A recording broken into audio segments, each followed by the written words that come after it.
Bismillahirrahmanirrahim.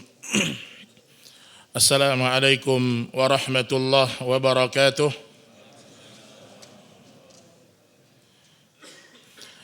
Innal hamdalillah nahmaduhu wa nasta'inuhu wa nastaghfiruh wa na'udzu billahi min shururi anfusina wa sayyiati a'malina. Man yahdihillahu fala mudilla lahu wa man yudlil fala hadiya lahu. Asyhadu an la ilaha illallah wahdahu la syarika lah wa asyhadu anna Muhammadan abduhu wa rasuluh. Ya ayyuhalladzina amanu taqullaha haqqa tuqatih wa la tamutunna illa wa antum muslimun. Amma ba'du fa inna asdaqal hadithi kitabullah wa khairal hadi hadi Muhammadin sallallahu alaihi wasallam wa syarral umuri muhdatsatuha fa inna kulla muhdatsatin fid dini bid'ah wa kulla bid'atin dhalalah wa kulla dhalalatin finnar. Kaum muslimin dan kaum muslimat, ikhwan dan akhwat rahimani wa rahimakumullah. Alhamdulillah, kita bersyukur kepada Allah Subhanahu wa taala kita bisa berkumpul di salah satu rumah dari rumah-rumah Allah. Dan semoga Allah turunkan sakinah, rahmat. Allah turunkan petunjuk kepada setiap orang yang hadir di rumah Allah Subhanahu wa taala untuk mempelajari Alkitab dan As-Sunnah.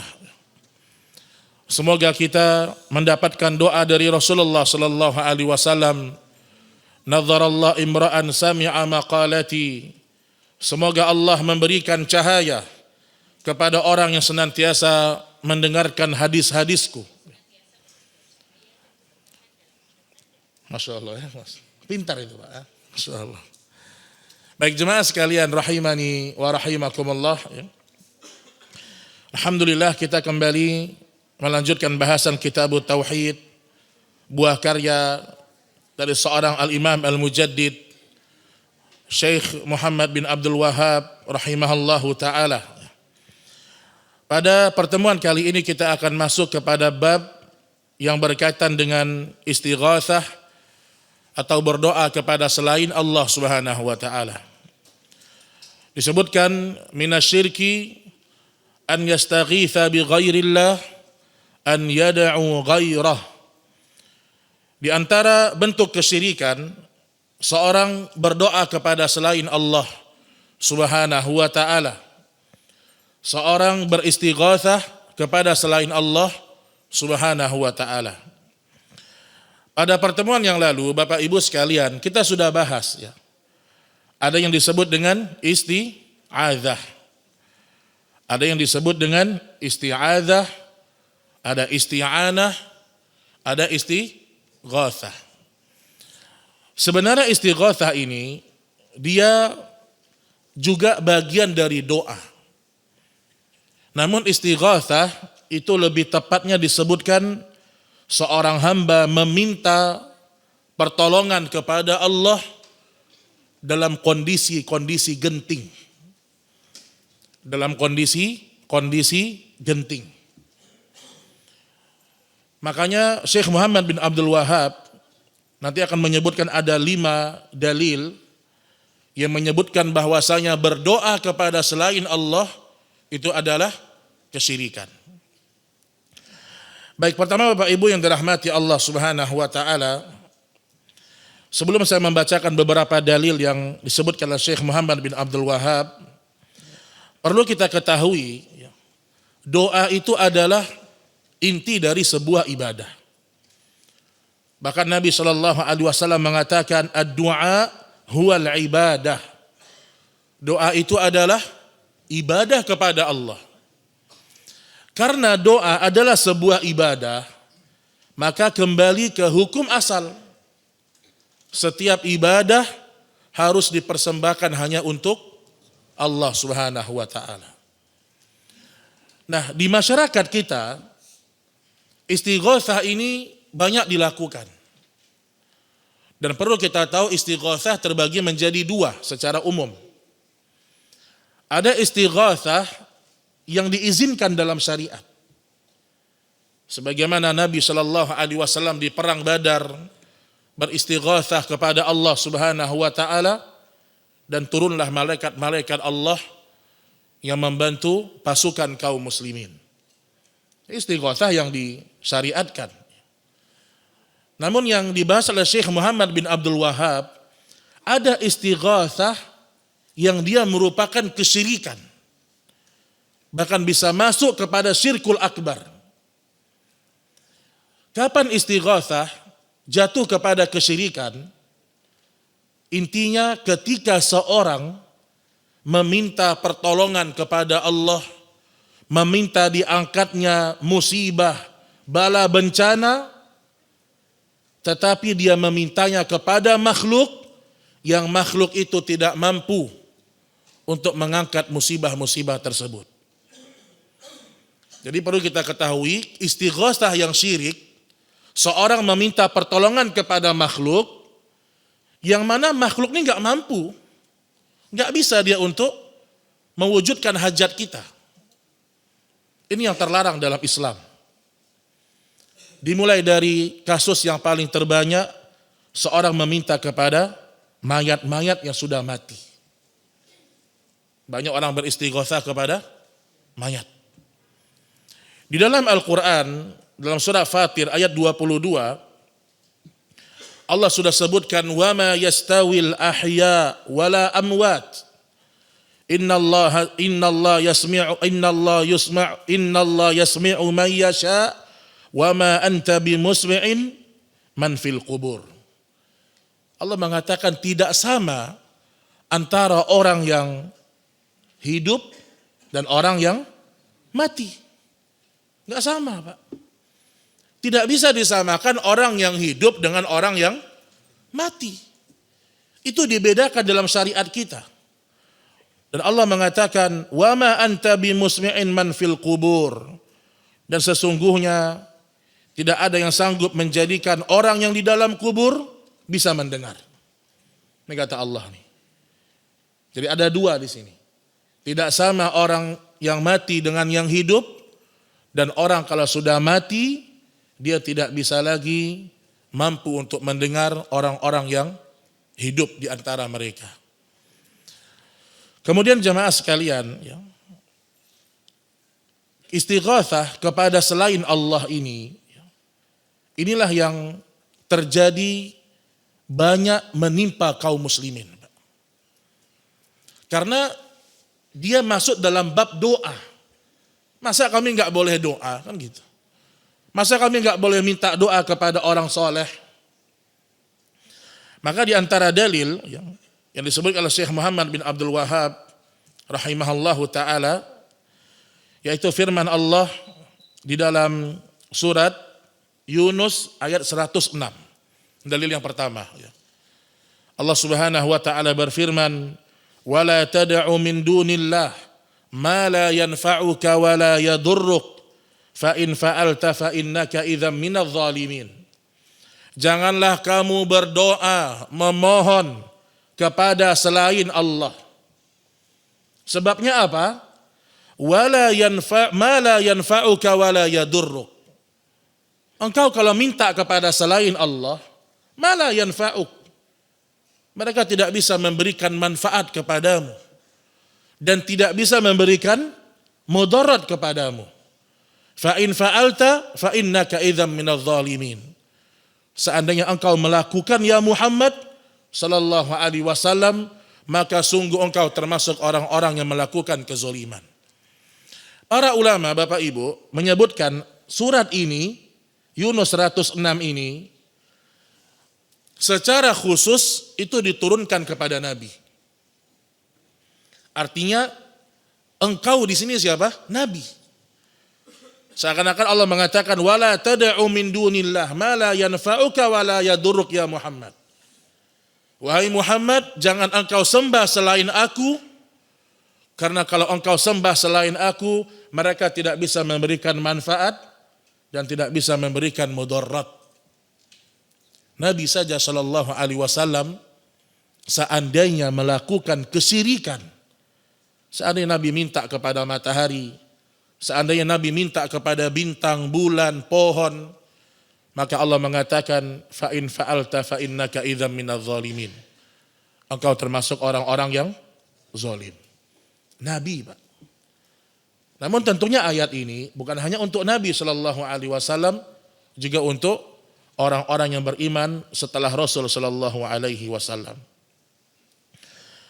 Baik Bapak Ibu yang dirahmati Allah Subhanahu wa taala, kalau kita lihat bagaimana para sahabat ya, seperti Umar bin Al-Khattab radhiyallahu taala anhu ya, beliau pernah mengatakan ya, wahai Hajar, Hajar yang maksudnya adalah batu ya, batu, sesungguhnya engkau adalah batu biasa.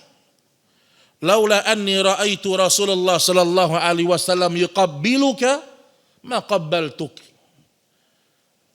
Wahai Hajar, wahai batu, engkau adalah batu biasa. Ma la yanfa'uk wa la yadurruk. Batu yang tidak bisa memberikan manfaat, tidak bisa mendatangkan mudarat. Laula anni raaitu Rasulullah yuqabbiluka. Seandainya aku tidak pernah melihat Rasul menciummu, niscaya aku tidak akan pernah menciummu. Di sini jamaah sekalian, dalil bahwasanya banyak orang yang dia melakukan kesyirikan dan dia merasa sedang berdoa kepada Allah. Maka perhatikan dulu ya. Setelah Nabi Shallallahu Alaihi Wasallam wafat, ya, di mana Nabi meninggal dunia?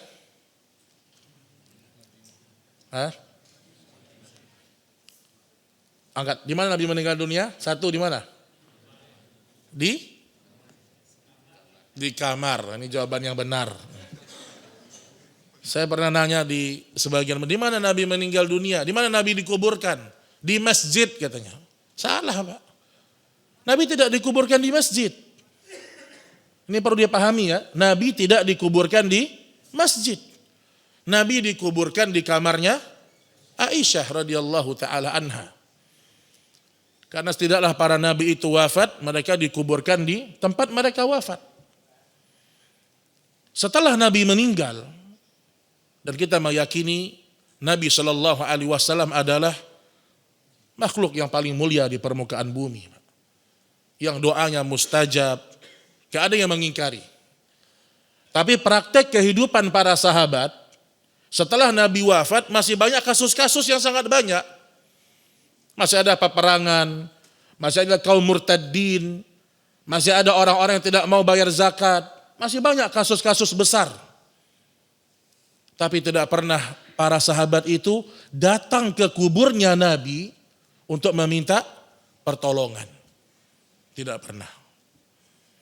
Tidak pernah para sahabat, ya Aisyah minta izin masuk, kami meminta tolong sama Nabi Shallallahu Alaihi Wasallam, tidak pernah. Kalaulah kubur Nabi saja tidak boleh kita melakukan yang seperti itu, apalagi kubur-kubur yang lain. Apalagi kubur yang lain. Makanya jemaah sekalian, ini sebagai dalil yang pertama menggambarkan kepada kita bahwa tidak boleh seorang menyeru kepada selain Allah Subhanahu wa taala. Baik, kemudian juga di antara dalil yang Syekh Muhammad bin Abdul Wahhab sebutkan, yaitu firman Allah dalam surat Yunus ayat 107. Ini lanjutannya. Allah mengatakan, wa iyamsaskallahu bidurrin fala kashifa lahu illahu. Dan jika Allah menimpakan kepadamu suatu bahaya, fala kashifa lahu illahu, maka tidak ada yang bisa menghilangkan mudarat itu kecuali Allah. Itu yakin itu Pak. Tidak ada orang yang bisa memberikan kerugian dalam hidup kita kecuali Allah yang bisa memberikan pertolongan. Apalagi kata Allah, wa iyuridka bi khairin fala radda li fadlih.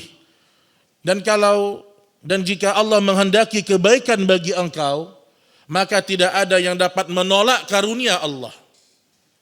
Wahai para pedagang, jangan pernah khawatir dengan persaingan dagang. Antum dagang, antum sudah punya jatah rezeki di situ. Wa iyuridka bi khairin fala radda li fadlih. Kalau Allah ingin antum dapat untung, maka tidak ada yang bisa menghalangi karunia Allah turun sama antum, tidak ada. Kalau Allah menginginkan si fulan dakwahnya berkembang, dakwah sunnahnya berkembang, para ulama misalnya, walaupun banyak orang yang menghalangi dakwah para ulama terdahulu, Allah menginginkan dakwah sunnah itu berkembang. Maka tidak ada yang bisa menolaknya, tidak ada yang bisa menghalangi kebaikan-kebaikan tersebut. Tadi pagi saya bahas tentang Syekh Muhammad Al-Allamah Mujaddidul Asr, Syekh Muhammad Nasiruddin Al-Albani rahimahullah. Kita kalau baca kisah perjuangannya Syekh Albani, beliau punya banyak musuh. Bahkan beliau sempat dipenjara. Di penjara yang disebut dengan Qal'ah di Damaskus. Itu penjara yang sama dengan penjaranya Syekhul Islam Ibnu Taimiyah dulu. 6 bulan. Karena tuduhan-tuduhan dusta kepada beliau, tapi akhirnya beliau dibebaskan. Jadi maksud saya, jangan khawatir dalam hidup ini. Orang kalau sudah punya tauhid nih, dia gak pernah takut dengan rezekinya. Apapun, gak pernah dia khawatir. Kalau Allah kasih saya keberuntungan, gak ada yang bisa menghalangi. Kemudian Allah mengatakan, yusibu bihi man yasha' min ibadihi wa huwal ghafurur rahim. Allah Subhanahu wa taala akan memberikan kebaikan kepada siapa yang Dia kehendaki, dan Allah Maha Pengampun lagi Maha Penyayang. Namun perlu dipahami, turunnya kasih sayang Allah, turunnya rahmat Allah itu beserta dengan ikhtiar ibadah kita. Nabi Yunus diuji Allah dengan apa, jemaah? Diuji dengan dimakan ikan paus. Apa ikhtiarnya Nabi Yunus? Al-Imam At-Tabari, kalau antum baca tafsir Tabari, pendapat Imam Tabari dalam firman Allah, laula annahu minal musabbihin la labitha fi batnihi ila yaumi yub'atsun. Seandainya Yunus bukan dari orang-orang musabbihin, bukan dari orang-orang yang senang bertasbih memuji Allah, la labitha fi batnihi ila yaumi yub'atsun. Yunus pasti menetap di perutnya ikan paus itu sampai datang hari kebangkitan. Kata Imam Tabari dalam tafsirnya, yang dimaksud dengan minal musabbihin, yang bertasbih kepada Allah, Yunus sholat di perut ikan paus. Jadi makna tasbih di sini adalah sholat. Dan semua para nabi dan para rasul diperintahkan untuk sholat. Hampir semuanya. Ada perintah untuk sholat. Artinya turunnya rahmat Allah, turunnya pertolongan Allah, beserta dengan ibadah-ibadah kita kepada Allah Subhanahu wa ta'ala. Maka jemaah sekalian, rahimani wa rahimakumullah, hindarkan semua istighatsah kepada selain Allah. Dan kita lihat sebagian kaum muslimin sedikit-sedikit punya proyek, kemudian berdoa kepada selain Allah. Ada yang punya hajatan tertentu, kemudian dia potong kepala sapi, diberikan kepada selain Allah. Termasuk yang paling banyak ini yang poin tadi, orang beristighatsah kepada orang yang sudah mati. Ini yang paling banyak. Ini yang paling banyak. Ya. Maka dulu para sahabat, ketika mereka meminta doa kepada Nabi Shallallahu Alaihi Wasallam, Nabi masih hidup, itu diizinkan. Tapi setelah Nabi wafat, kemana mereka meminta doa? Kepada Abbas, orang yang masih hidup dari orang-orang terbaik di tengah-tengah para sahabat.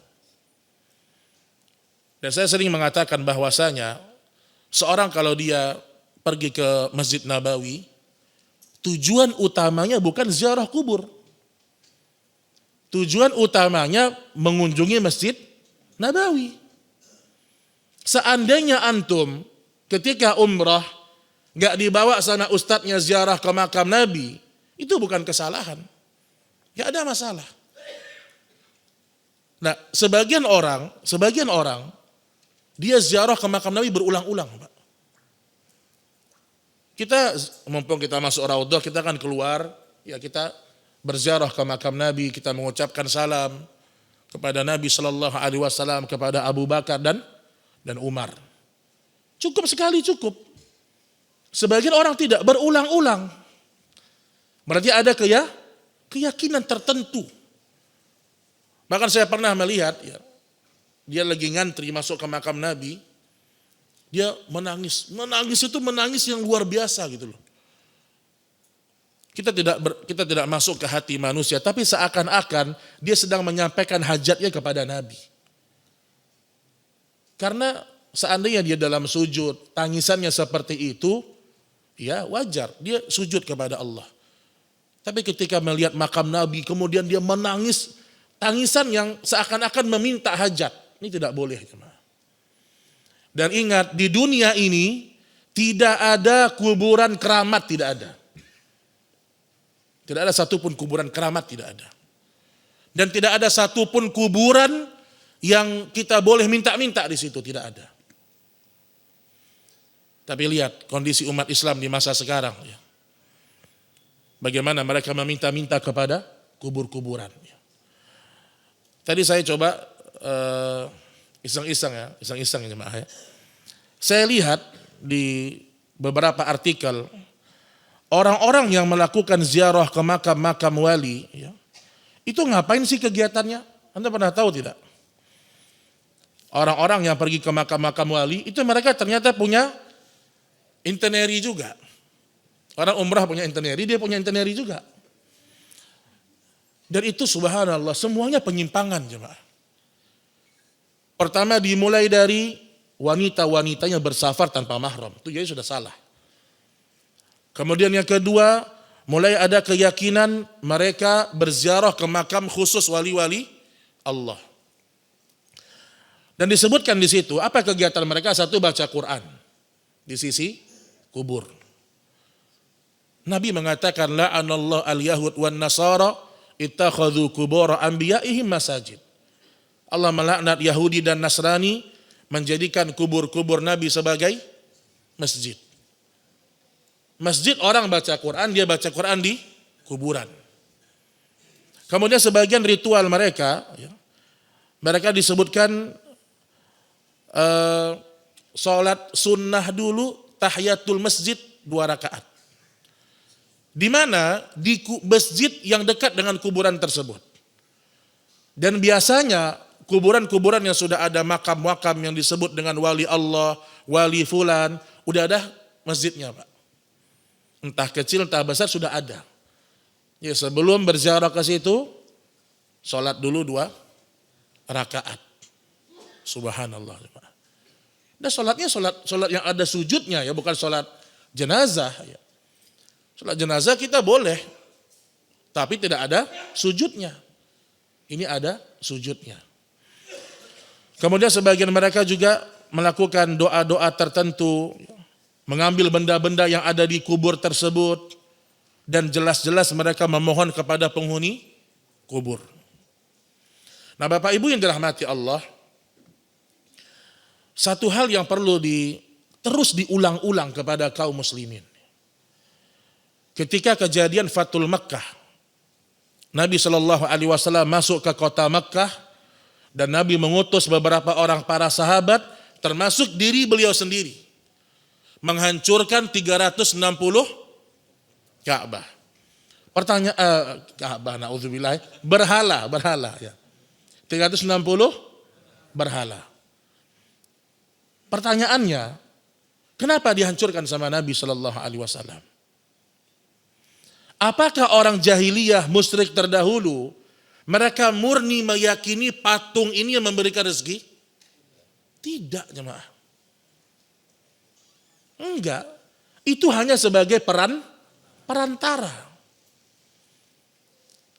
Tapi semua perantara dihancurkan sama Nabi Shallallahu Alaihi Wasallam. Karena itulah makna dari kesyirikan.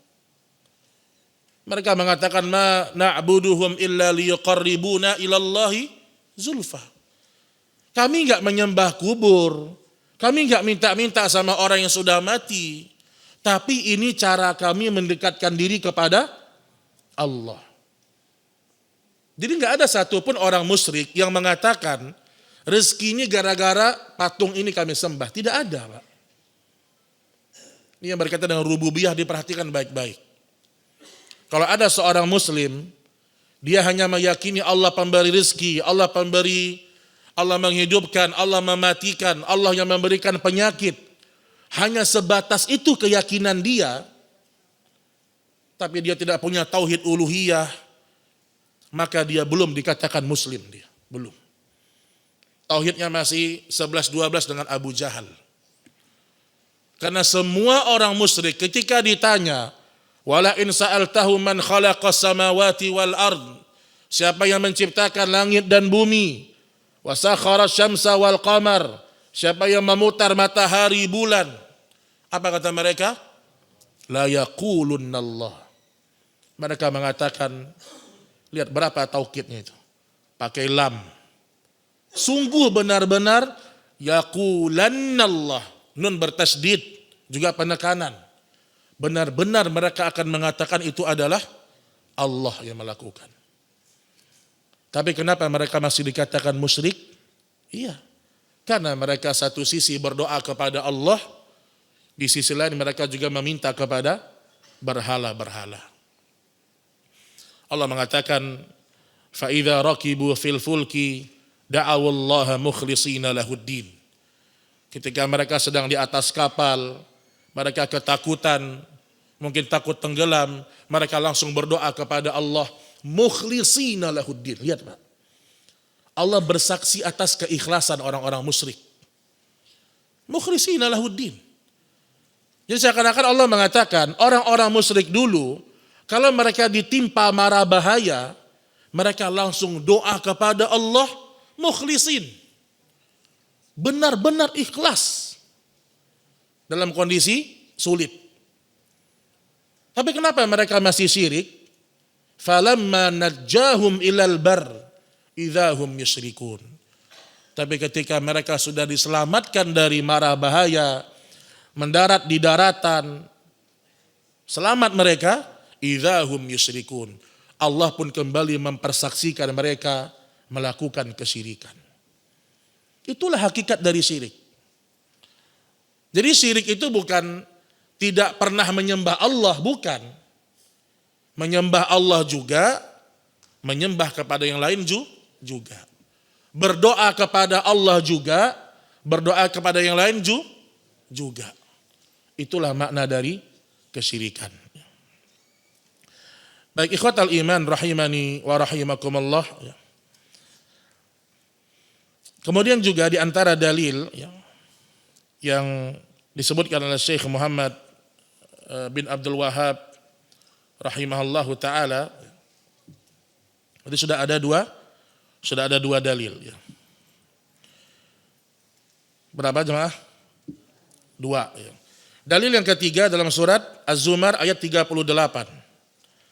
Az-Zumar ayat 38.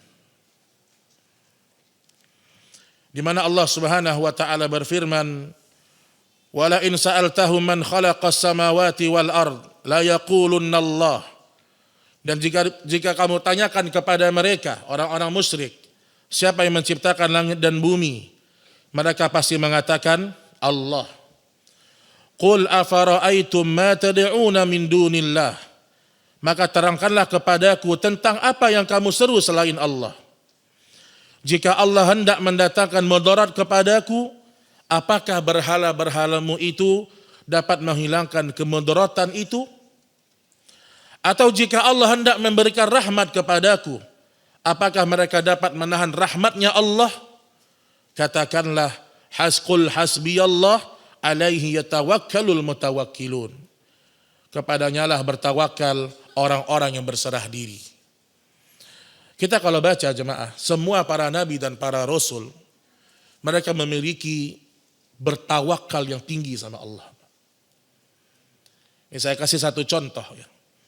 Kita kalau berdoa, terkadang kita bisa langsung minta, Terkadang kita bisa cukup mengadukan kondisi kita dengan sikap ridho.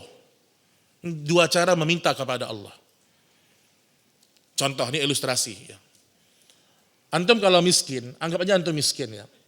Antum miskin nih. Antum minta sama Allah, ya Allah kasih saya harta, kasih saya harta. Terkadang Allah tidak kasih. Ada orang sakit, dia doa, ya Allah sembuhkan saya, sembuhkan. Allah nggak sembuhkan. Mungkin dia perlu tempuh cara yang kedua. Ini cara yang ditempuh oleh Nabi Ayub, Nabi Yakub alaihi salam. Contoh, ada seorang anak kecil, antum punya anak ya. Anak antum mungkin kelas 1 SD misalnya. Anak antum ini Masya Allah rajin baca Quran, patuh sama ibunya, patuh sama ayahnya, hafalannya bagus. Waktu dia mau berangkat sekolah, anak antum ini, kita lihat anak ini ternyata sepatunya udah bolong. Sepatunya bolong, Pak. Tapi dia happy aja. Dia happy aja. Dia pamit sama antum, ibu saya mau pamit. Kita lihat sepatunya bolong. Dan dia happy. Tidak ada masalah bagi dia. Kira-kira kita sebagai orang tua kita ganti gak sepatunya? Padahal dia tidak minta. Inilah kondisi Ayub. Diuji dengan penyakit 18 tahun. Ayub tidak pernah mengatakan, ya Allah sembuhkan saya. Gak ada Pak. Dia ridho dengan penyakit itu. Ayub hanya mengatakan apa? Rabbi anni masaniyad dur wa anta arhamur rahimin. Wahai Rabbku, aku sedang ditimpa ujian. Bahkan dia tidak menyatakan penyakit, tidak. Karena penyakit dalam bahasa Arab, da. Ya. Tapi Ayub hanya mengatakan, aku sedang diuji, dur. Aku sedang dapat mudarat, ya Allah. Wa anta arhamur rahimin. Engkau maha penyayang, engkau maha pengasih. Ayub tidak minta disembuhkan, tidak. Dia hanya mengadu sama Allah. Tapi Allah tahu Ayub hamba yang berserah diri. Ayub hamba yang bertakwa. Tanpa dia minta, dia hanya ngadu saja. Allah kemudian sembuhkan penyakitnya Ayub alaihissalam. Dan banyak kisah para nabi dan para rasul seperti itu. Terkadang dalam satu waktu kita minta langsung sama Allah. Terkadang cukup kita mengadu tanpa kita berkeluh kesah kepada manusia. Kita ini kalau hidup sulit, nggak usah ngomong-ngomong sama orang. Antum banyak masalah, jangan ngomong-ngomong sama orang. Antum serahkan diri sama Allah. Sesulit apapun kita. Karena manusia nggak bisa nolong, Pak. Kecuali apa yang dia mampu. Makanya kata para ulama, kalau kita minta tolong kepada orang yang masih hidup, sesuai dengan kemampuan dia, itu hukumnya boleh. Hukumnya boleh. Yang tidak benar, dia tidak mampu melakukan itu, tapi kita percaya dia mampu. Ini kayak perdebatan antara Syekh Albani dengan seorang tukang sihir. Jadi ada ahli sihir di zaman beliau hidup. Orang-orang mengatakan ini tukang sihir tahu dengan sesuatu yang gaib. Tahu dia yang gaib. Akhirnya Syekh Albani mendebat dia. Aku bisa mengalahkan engkau. Tapi aku punya syarat, kata Syekh Albani. Aku ada syarat satu. Apa kata dukun ini? Apa syaratnya? Kata Syekh Albani, selesai perdebatan kita. Berarti engkau nggak tahu gaib, engkau tanya syaratnya apa? Selesai, Pak. Kata para ulama, ini perdebatan paling singkat di dunia. Kalau dia tahu syarat, berarti dia tahu yang gaib kan?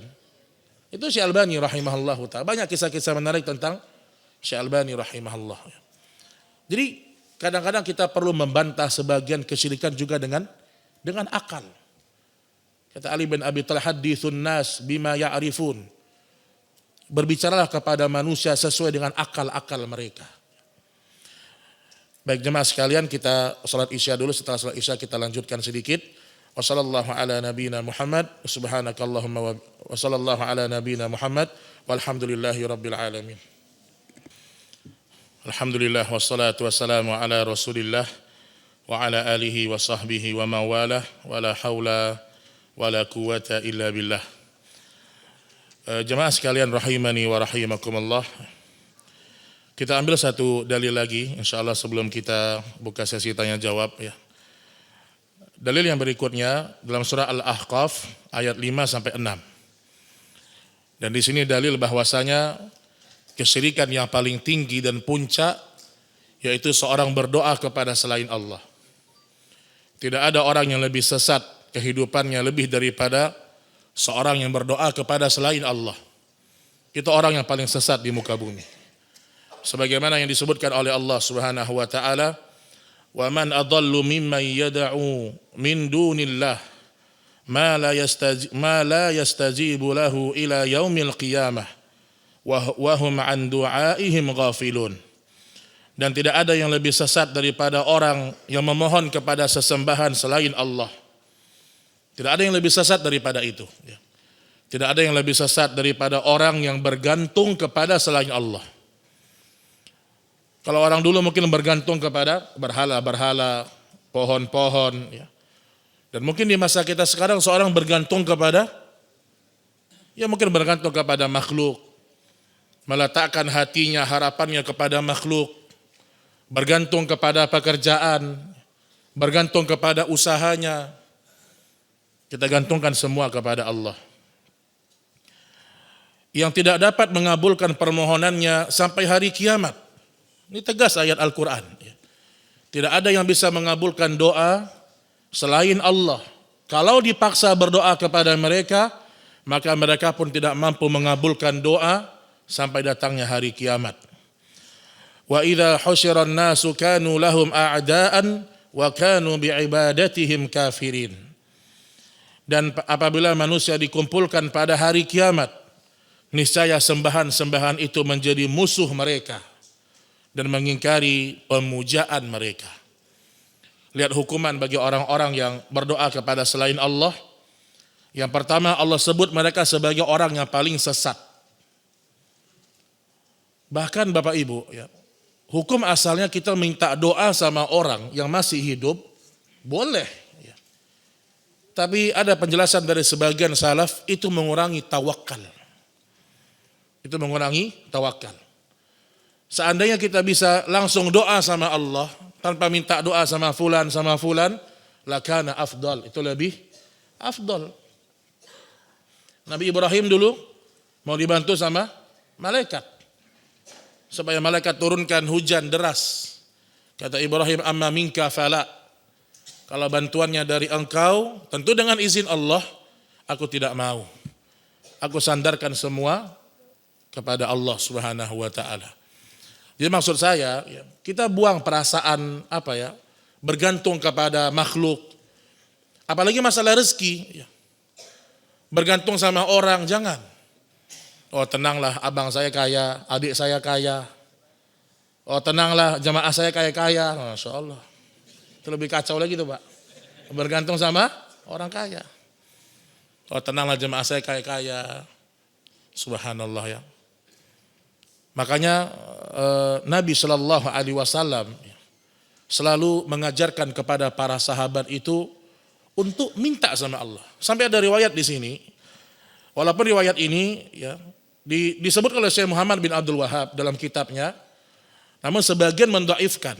Tapi Syekhul Islam Ibnu Taimiyah beliau menganggapnya sebagai hujjah ini. Jadi naik kepada riwayatnya hasan, kata sebagian para ulama hadis.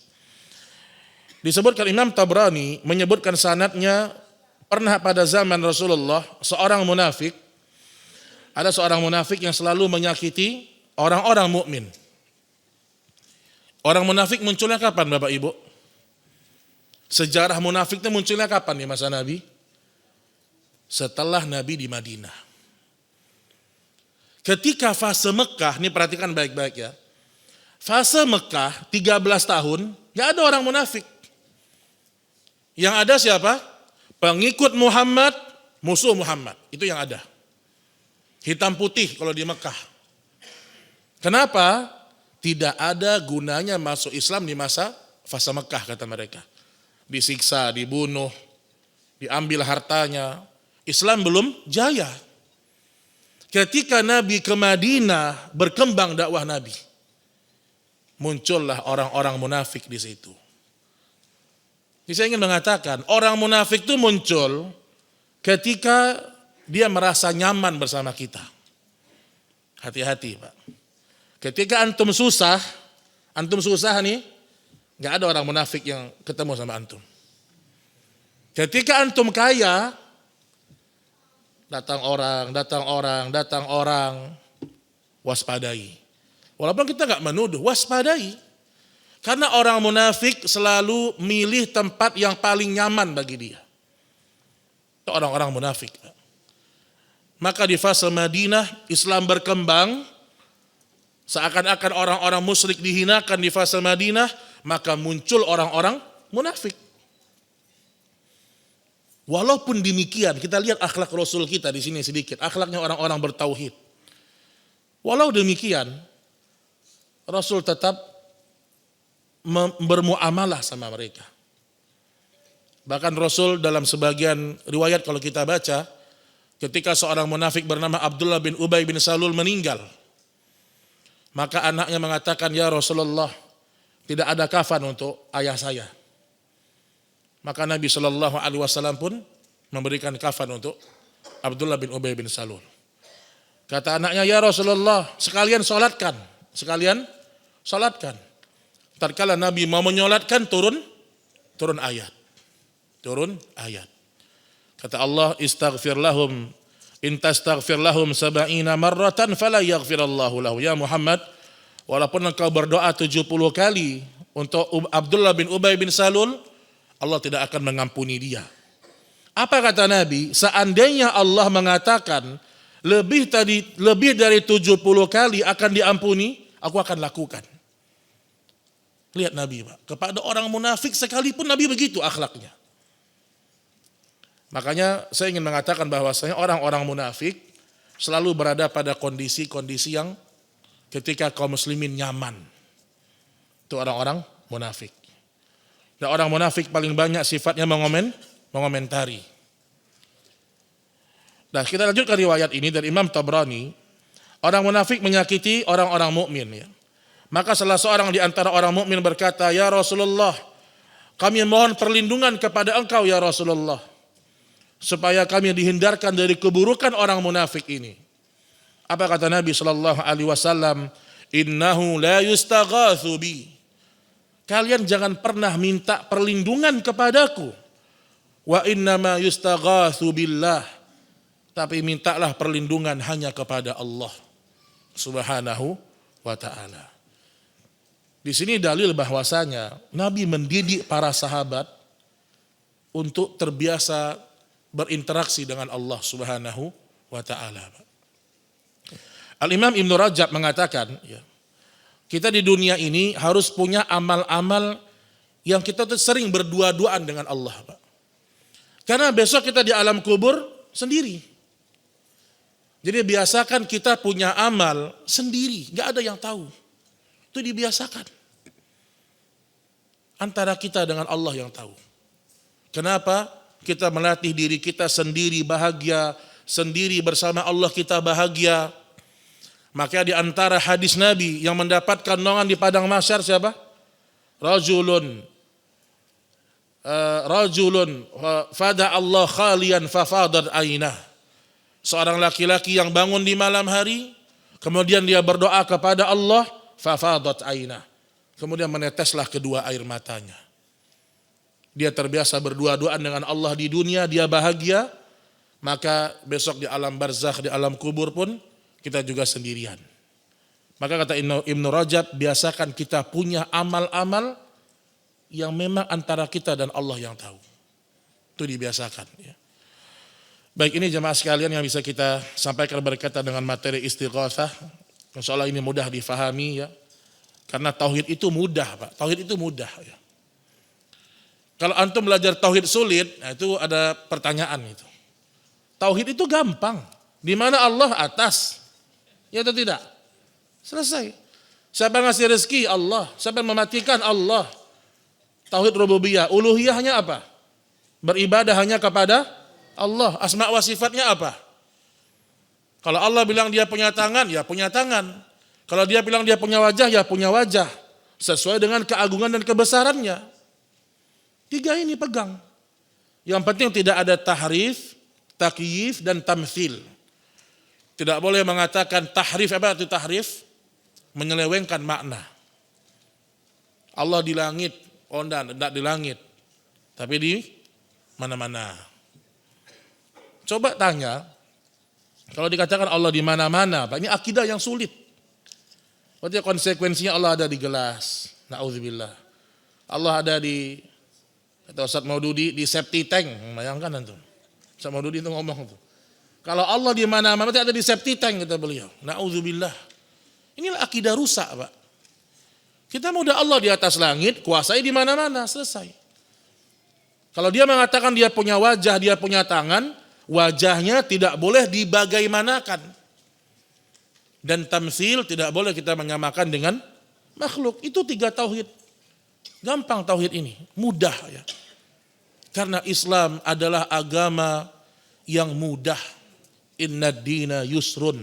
Agama Islam itu mudah ya. Baik, ini yang bisa kita sampaikan. Wallahu ta'ala a'lam bissawab. Kita baca pertanyaan yang masuk. Assalamualaikum Ustadz.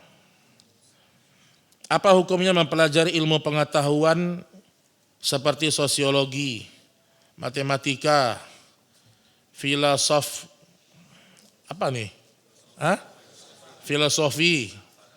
filsafat, sejarah dan lain-lainnya Ustadz? Syukran jazakallah khairan. Mempelajari ilmu dunia hukumnya boleh, mubah. Tapi kalau antum hanya berniat belajar ilmu dunia, hanya di situ, antum gak dapat pahala. Harus ada niat ilmu ini bermanfaat untuk kaum muslimin. Maka sesuatu yang mubah bisa menjadi pahala.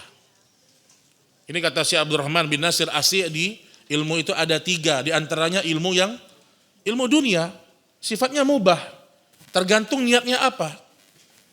Cuman saran ana, kalau belajar ilmu sosiologi, matematika, jangan sampai lupa dengan ilmu agama. Ini gelar profesor, wudhu aja salah. Ngapain nanti jadi profesor? Ada, Pak, benar. Gelar profesor, angka 13 takut. Profesor apa ini, Pak? Itu apa ini jadi profesor? Subhanallah, Pak. Lihat bagaimana kesyirikan bahkan menimpa orang-orang yang dikatakan cerdas. Takut dengan angka 13. Masya Allah.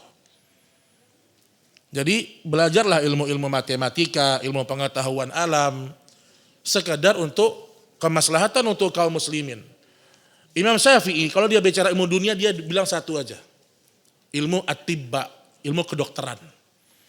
Kata Imam Syafi'i kalau di negeri kalian tidak ada ulama dan tidak ada dokter, tinggalkan negeri kalian. Berarti dokter dan ulama. Jadi kalau antum punya anak dokter, suruh dia luruskan niatnya. Jangan nyari fulus doang, jangan.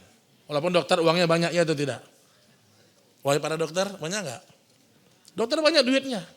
Jangan sibuk rebut pasien doang, rebutan pasien, Masya Allah. Ada rebutan pasien. Saya tahu karena abang saya dokter, selalu cerita itu. Jadi maksud saya, jadikan dokter profesi, niatkan untuk akhirat. Oh anak kita punya ilmu sosiologi, apa yang bisa bermanfaat. Oh dia mungkin jurusannya psikolog. Jadilah psikolog yang benar. Jadi psikolog yang benar. Karena sebagian psikolog solusinya aneh-aneh. Ada satu cerita, ada seorang istri dia dizolimi sama suaminya, Pak. Minta nasihat sama ustadz, kata ustadz apa? Apa kata Ustadz? Sabar, itu kata Ustadz. Sabar itu solusi padahal. Menunggu datangnya pertolongan itu adalah solusi, Pak. Sabar. Akhirnya pergi ke psikolog misalnya. Apa kata psikolognya? Udah, kamu berhak bahagia. Anggap aja suami kamu gak ada. Ini kisah nyata. Orang ngomong sama saya. Gimana nganggap suami gak ada tuh gimana? Makanya cari psikolog, kalau antum mau ada kejiwaan antum atau ada masalah di jiwa antum, Cari psikolog yang ngerti agama sehingga pendapat dia sesuai dengan Al-Quran dan As-Sunnah. Gak semuanya Pak, gak semuanya. Jadi termasuk juga belajar ilmu-ilmu alam. Ya. Ilmu alam. Untuk apa antum belajar ilmu pengetahuan alam, jarak matahari ke bumi sekian, tapi azan antum gak sholat? Untuk apa? Untuk apa antum belajar? Jarak sekian, naik gunung, Masya Allah. Gak manfaat Pak. Bahkan terlalu banyak mempelajari ilmu alam, proses alam, kemudian tidak belajar ilmu agama, hati-hati antum bisa jatuh kepada nilai-nilai kesyirikan. Contoh apa? Kok nggak turun hujannya? Oh nggak musim hujan. Ini ingat Pak, dalam hadis disebutkan orang-orang musyrikin mengatakan turun hujan, oh karena musim hujan. Adapun orang mukmin mengatakan Allah yang menurunkan hujan. Jadi tidak salah ketika Ustadz Yazid rahimahullah rahmatan wasi'ah, ketika ditanya, Ustadz apakah bagian dari kesyirikan seorang yang mengatakan turunnya hujan itu karena proses penguapan air? Apa kata beliau? Syirik. Terus orang-orang yang tidak mengerti maksud beliau mengatakan itu kan sebab akibat. Bukan, maksud beliau betapa banyak orang ketika turun hujan yang dia ingat proses alam. Udah gak ingat lagi dengan Allah yang menurunkan.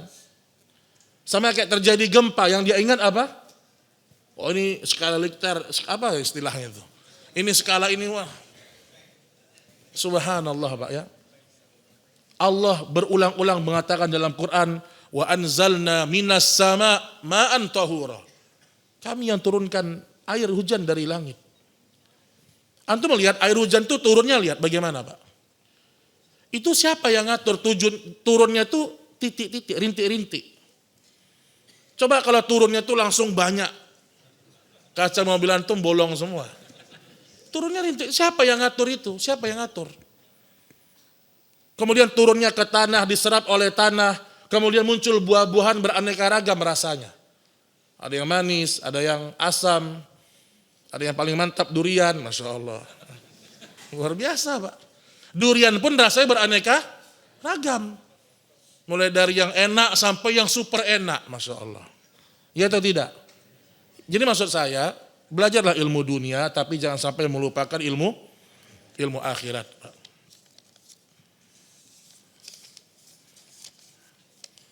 Yang tidak benar itu setengah-setengah. Dibilang ustadz, tidak ustadz. Dibilang ahli ilmu dunia, tidak ahli juga. Itu yang sulit Pak. Dan Anda sering bilang ke antum kalau punya anak, masuk pondok dia, tidak mesti dia jadi ustadz. Cuman rata-rata Pak, orang tua yang maksa dia jadi ustadz. Akhirnya si anak nggak merasakan apa ya, nggak dapat apa yang dia inginkan ya. Gak apa-apa dia masuk pondok, tapi terserah dia mau cita-cita dia apa. Kita mengarahkan oke. Tapi memaksa dia jadi ustadz, ini sulit ya. Kan masuk surga nggak mesti jadi ustadz ya atau tidak? Nggak mesti Pak. Ustadz itu banyak di neraka loh. Kalau niatnya salah dalam berdakwah banyak. 3 golongan ya atau tidak? Qari, alim, orang yang dermawan dan orang yang berjihad.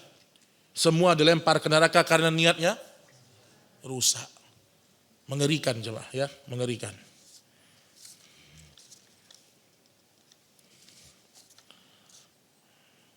Ustadz, setelah kita menuntut membersihkan diri, bagaimana tuntunannya? Membersihkan diri sehingga kita istiqamah dalam menjalankan perintah Allah dan sunnah Nabi Muhammad SAW. Istiqamah itu adalah dimulai dari amalan hati. Jadi orang itu bisa kokoh, hatinya yang kokoh Pak. Hatinya yang kokoh. Maka minta sama Allah agar hati kita ini dikokohkan. Kokoh hati kita. Antum lihat ulama-ulama itu Pak. Hatinya kokoh, ibadahnya kuat ulama-ulama. Kokoh jiwa mereka. Dan bahkan sebagian para ulama jarang sakit. Kalau kita sakit terus. Ya, sakit suara hilang lah kemarin saya, Masya Allah. Ada-ada aja penyakitnya. Karena banyak dosa kita nih mungkin.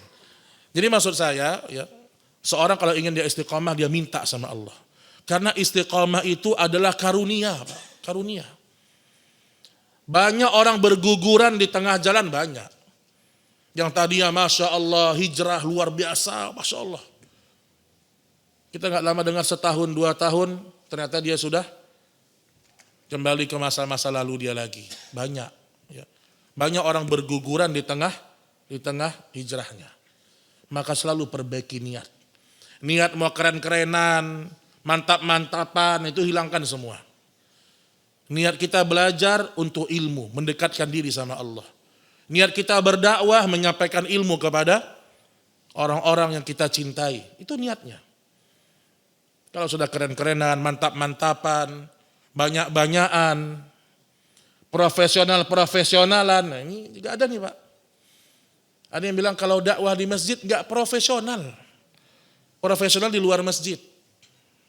Ini juga hal yang perlu kita, jadi intinya kita memperbaiki niat kita terus ya. Ustadz, gimana caranya mengobati hati yang was-was? Nah ini berat. Jadi kalau antum was-was jangan diikuti. Ambil yakin, udah yakin. Was-was ini muncul karena kita ragu-ragu. Da' ma yaribuka ila ma la yaribuk. Ustadz, kayaknya ihram saya kena air kencing. Yakin gak Pak? Ya kayak enggak kena. Udah nggak kena. Yakin kan dia Pak? Oh ya baik Ustadz. Ternyata sampai di hotel dibelinya lagi ihram 2 lagi Pak. Berarti masih ragu dia. Masih ragu. Yang begitu banyak, jadi ragu-ragu. Ketika wudhu, kena nggak siku? Ragu dia. Makanya keyakinan itu harus. Kalau kita yakin nggak kotor, udah. Bismillah. Rakaat ketiga atau keempat, 3 atau 4. Ambil yang yakin. Jadi itu cara melawan was-was.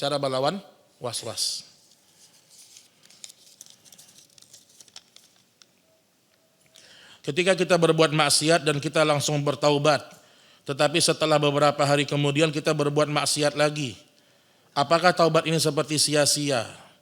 Dan apakah ketika kita yakin bahwasanya suatu amalan ini benar, akan tetapi ketika di hadapan Allah nanti kita salah, apakah kita akan diberikan azab oleh Allah?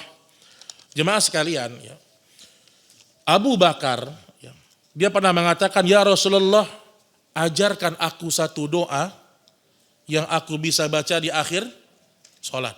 Apa doanya? Allahumma inni zalamtu nafsi zulman katsira. Perhatikan di sini faedahnya Pak. Yang minta doa siapa? Abu Bakar. Abu Bakar ahli surga, manusia terbaik setelah para nabi, para rasul. Ketika dia minta doa, apa kata Nabi? Baca wahai Abu Bakar, aku banyak menzolimi diriku dengan zolim yang banyak, dosa yang banyak. Orang selevel Abu Bakar saja masih disuruh sama Nabi untuk bertaubat. Apalagi orang-orang seperti kita Pak. Itu Abu Bakar. Nah bagaimana besok di akhirat? Ya, dalam sebuah hadis disebutkan, ya, besok Allah akan mengeluarkan dari api neraka itu, ya, orang-orang yang punya iman. Orang-orang yang punya iman. Terbakar seluruh tubuhnya kecuali bagian sujudnya. Apa kata para? Berarti ini orang-orang yang sholat. Orang-orang yang sholat. Seluruh tubuhnya dibakar oleh Allah kecuali bagian kening tempat dia sujud. Kata para ulama, ini dalil bahwasanya walaupun kita rajin sholat, belum tentu kita selamat dari api neraka. Dalam hadis disebutkan, dan hadisnya sahih. Besok akan keluar dari api neraka itu banyak manusia yang tubuhnya hancur, habis. Yang tidak dibakar oleh Allah hanya bagian kening tempat dia sujud. Menandakan dia orang yang sholat dulu di dunia, tapi selainnya dibakar oleh Allah. Jadi bertaubat itu harus serius. Bertaubat itu harus serius. Ya. Banyak kali jemaah masuk pertanyaannya nih. Besok libur tapi ya. Assalamualaikum Ustaz, izin bertanya, bagaimana kalau kita lebih banyak menghafal Al-Quran daripada berdoa? Jadi semangat boleh, tapi selalu sesuaikan dengan contoh para nabi dan sahabat. Para sahabat juga menghafal, mereka juga berdoa. Emang antum 24 jam ngaji terus? Kan tidak, kok gak sempat doa gitu loh. Jadi banyakkan doa, Apalagi kalau kita sering murojaah, kita lakukan sunnah. Di antara sunnah Nabi, kalau beliau melewati ayat yang berkaitan dengan masalah surga, beliau minta surga. Kalau melewati ayat yang berkaitan dengan neraka, beliau minta neraka. Minta dijauhkan dari neraka. Masya Allah, ini fokus dia, Masya Allah. Salut, Masya Allah. Jadi benar jemaah ya. Jadi gitu ya. Antum melewati ayat masalah poligami, minta serahkan urusan masing-masing. Ya. Jadi begitu cara murojaah jemaah ya. Berdoa tetap. Antum kalau tidak pernah doa sama Allah, hafalan sulit ya. Sulit hafalan. Ada salah seorang Syekh Munajjid namanya hafizahullah ya. Beliau itu disebutkan ya, kalau saya tidak salah sudah 40 tahun tidak membuka mushaf, Pak. Enggak ngaji dia. Enggak ngaji berarti. Ngaji tapi tanpa mushaf ya. Tapi sebenarnya yang seperti ini juga kurang bagus ya. Kata Syekh Sulaiman Ar-Ruhaili, ahfadzun nas min ahlil ard, kata Syekh Sulaiman Ar-Ruhaili ini, profesor akidah. Orang di antara orang yang paling hafal, yang paling kuat hafalannya dari penduduk bumi sekarang siapa? Kata beliau siapa? Syekh Abdurrahman Ali Hudhaifi, Imam Masjid Nabawi. Ahfadzu ahlil ard. Tapi bersamaan dengan itu Syekh Hudhaifi masih buka mushaf. Ya sesekali kita buka mushaf, sesekali kita dengan hafalannya. Dan hafalan itu selalu minta kepada Allah semangat ya, supaya memiliki hafalan yang kuat ya. Hafalan yang kuat itu butuh perjuangan ya. Ada kemana saya dengar seorang ustadz cerita, kalau saya Ustadz Firanda ya, saya dengar di video tapi jemaah. Beliau bilang ada seorang ustadz, ustadz ini mau diganti mobilnya sama orang temannya kaya. Ustadz, mobil antum ganti Ustadz. Mobil antum Avanza, mungkin sudah banyak anak, ini anak punya mobil Fortuner. Diganti dengan Fortuner. Apa kata Ustadz ini jemaah? Jangan Pak, ini mobil Avanza udah saya di dalamnya khotam sampai 100 kali. Masya Allah, enggak mau dijualnya Avanza ya Pak. Masya Allah. Jadi terbiasa dengan murojaah, terbiasa banyak mengulang hafalan dimanapun berada. Ya. Ada penyakit yang non medis yang tidak bisa berobat ke dokter medis. Kalau pergi berobat ke non medis, syirik, gimana solusinya Ustadz? Ada penyakit yang non medis yang tidak bisa berobat ke dokter medis. Ya berarti mungkin diruqyah ya, diruqyah. Tidak bisa secara ilmu medis, coba diruqyah. Coba diruqyah. Dan biasanya salah satu penyakit itu kenapa? Dan ini kisah nyata jemaah. Penyakit itu terkadang datang dari nama yang diberikan orang tua, nama kita buruk, buruk. Antum kalau punya nama isinya keburukan, ganti. Karena Nabi mengganti nama-nama para sahabat. Nabi ganti namanya Abu Hurairah yang tadi Abdus Syams menjadi Abdurrahman bin Sakhar. Ada sahabat diganti namanya menjadi Asiyah, ini sahabiyat, namanya Asiyah. Wanita ahli maksiat diganti dengan Jamilah. Ini sunnah Nabi, harus diganti. Kalau nama kita berisi keburukan. Karena itu bisa menjadi doa dan seterusnya. Waktu saya nyampaikan ini Bapak Ibu, ada orang, saya ngisi di Puskesmas Duren Sawit. Ya. Ada orang pasien penyakit jiwa namanya Fir'aun Pak. Udah benar ini, benar. Antum tanya, masih di situ sekarang dia? Masih. Anda bilang, ente jangan bercanda dok. Benar Ustadz, sekarang sedang berobat di pasien jiwa. Dan dia sudah 7 tahun yang lalu juga kesini bolak-balik terus. Tapi yang masalahnya katanya dia bangga. Oh Fir'aun. Nama saya Fir'aun. Gagah, besar, tinggi gitu. Ini enggak, dia harus diganti namanya. Dia muslim Pak, muslim dia. Ini kisah nyata ya, ini saya baru 2 minggu yang lalu. Ini harus diganti ya, harus diganti. Kalau berisi nama keburukan. Bagaimana menolong menasihati orang tua yang masa lalunya terlanjur melakukan syirik, pergi ke dukun untuk berobat atau menuntut ilmu. Ya saya jawab sama kayak jawaban Ustaz Maududi aja. Nasihati, sabar, itu jawaban beliau tuh. Nasihati dan sabar, udah nggak ada lagi.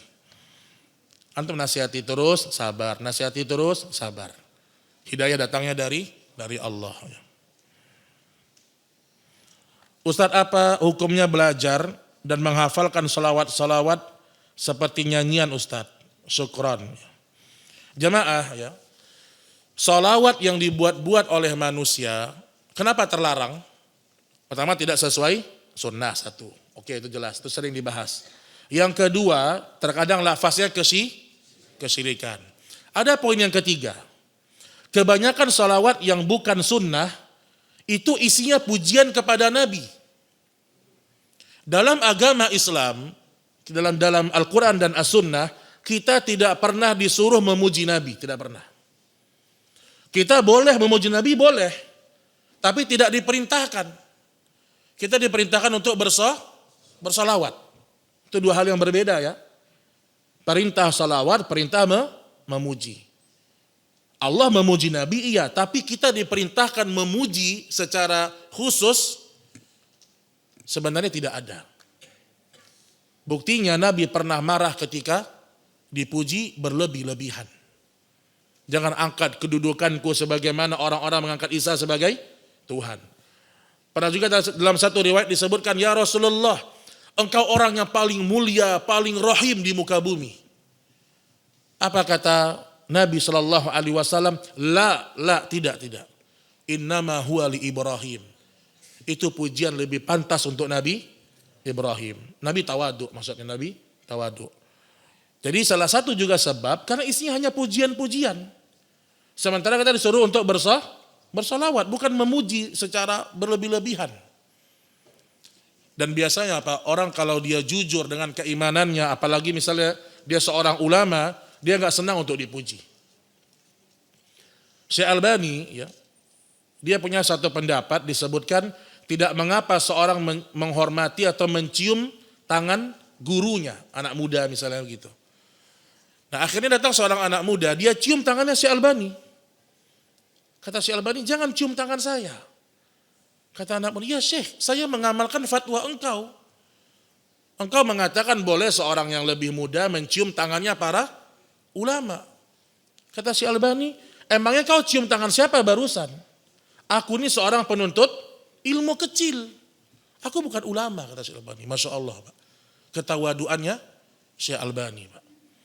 Padahal Syekh bin Bas ketika ditanya, tidak ada di kolong langit ini yang lebih alim dalam ilmu hadis kecuali sahih, katanya Syekh Albani. Tapi tetap Syekh Albani tawaduk ya. Gak kayak sebagian orang-orang gusan-gusan Habib-Habiban, enggak. Tangannya diginiin. Cium. Subhanallah, Pak, luar biasa loh. Jadi ini kita harus berusaha menyelamatkan umat dari sifat berlebih-lebihan, gulu. Enggak boleh kita gulu ya. Jadi tulisannya bagus banget masalah kayak komputer nih. Asli komputer. Ustaz, Ana mau bertanya, nenek Ana sering membuat obat dengan cara membaca doa-doa ke obat tersebut dan diberikan kepada orang yang sakit. Sehingga sebagian orang mempercayai nenek Ana bisa mengobati orang sakit. Pertanyaannya, apakah itu termasuk syirik? Jazakumullah khairan. Yang pertama, ya, obatnya obat apa? Itu satu. Yang kedua, doa apa yang dia baca? Dan yang ketiga, ya, kalau dia meyakini, dia nenek ini meyakini pasti dengan obat dia sembuh, dia maha penyembuh dan seterusnya, dan dia menyuruh orang ke diri dia, ini kesyirikan, tidak boleh. Tidak boleh, Pak. Tapi kalau dia punya resep-resep obat-obat jamu ya, yang tua-tua kan tahu tuh jamu-jamu, campur jadi obat, itu tidak ada masalah. Ya. La shifaa illa shifa'uk. Shifaan la yughadiru saqama. Tidak ada kesembuhan kecuali datangnya dari Allah. Maka nggak boleh kita mengatakan, antum berobat ke dokter itu nanti sembuh. Dokter nggak bisa menyembuhkan, dia hanya berikhtiar, berikhtiar ya. Jadi bedakan antara berobat dengan berikhtiar. Berobat dengan menyembuhkan. Yang menyembuhkan hanya Allah Subhanahu wa ta'ala. Baik jemaah sekalian, ini yang bisa kita sampaikan pada pertemuan kali ini ya. Mudah-mudahan Allah Subhanahu wa taala menjaga iman kita, tauhid kita, dan perjuangan kita ini masih panjang ya. Kita disuruh menjaga tauhid sampai akhir hayat. Sampai akhir hayat kita. Mudah-mudahan Allah Subhanahu wa taala wafatkan kita dalam kondisi iman dan dalam kondisi bertauhid ya. Wa sallallahu ala nabiyyina Muhammad subhanakallahumma wa bihamdik asyhadu an la ilaha illa anta astaghfiruka wa atubu ilaik. Assalamualaikum warahmatullahi wabarakatuh.